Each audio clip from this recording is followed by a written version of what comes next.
through the tape. In life, never give up. Run through the tape.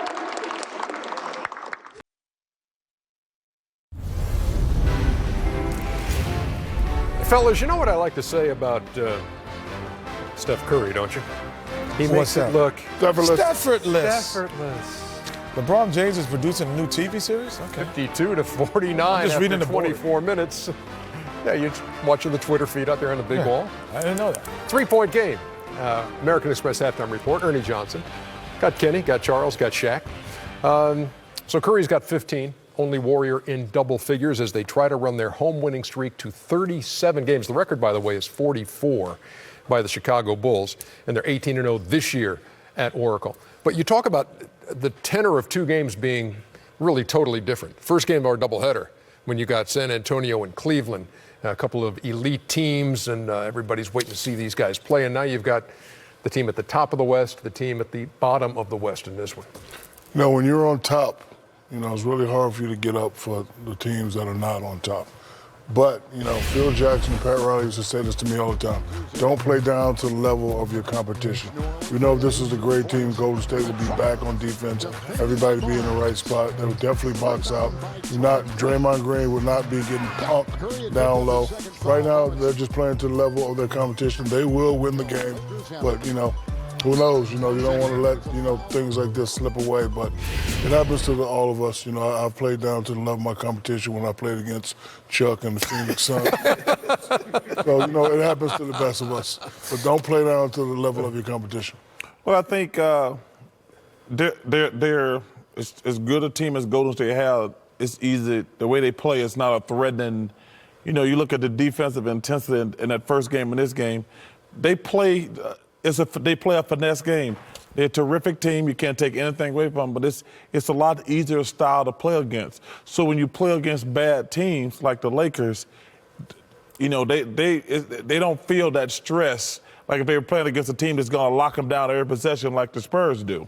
The Lakers, Gary Vitti and Byron Scott talked about the possibility of maybe shutting Kobe down for a week because of the sore Achilles.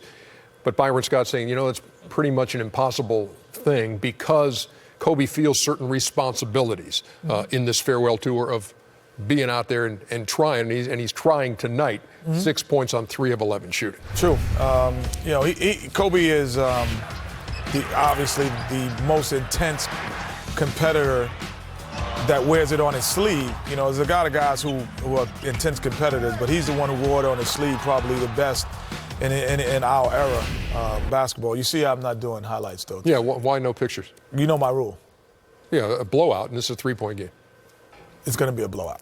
So now no pictures because you anticipate a blowout. But no, you know what? It's funny you said that about, you know, the Golden State Warriors, though, Chuck, because bad teams don't get blown out by 20 from the start.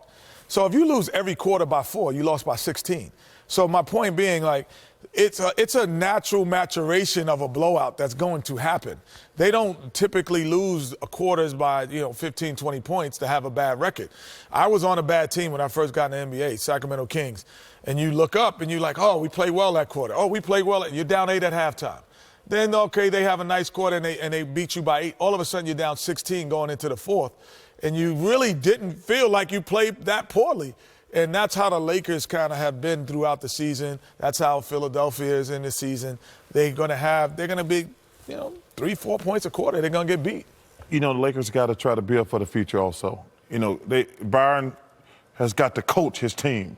I know it's Kobe's farewell tour, but Byron Scott's got to sit him down and says, Kobe, we've got to play these young guys because they're not. You don't think he's done that already? He's just saying. Because there's been times where they've been in close games and he's not put Kobe back. I know, but I'm saying, I'm just piggybacking on what Ernie point he was trying to make. Mm-hmm. Like, Kobe has to, okay, we got to let these young guys get their minutes. It can't be about Kobe out there trying to play 30 minutes a night. Kobe should play 20-ish minutes a night. Well, and as far as shutting him down, Kobe, first of all, he understands he does have an obligation because some of these cities he's going to be going to the last time. But the bottom line is, I tell you what, Reggie had a great point. That young Nance kid can really play. Everybody talk about Russell and Randall, but that kid, Nance, man. His dad was a hell of a player. But he's got a great motor, and he got to play these young guys. Because once Kobe leaves, we got to see what you got going forward. 52-49 is the halftime score. Golden State trying to stay unbeaten at home. Back with more on the American Express halftime report in just a second. Glad you said Welcome to the American Express halftime report, brought to you by the Premier Rewards Gold Card from American Express.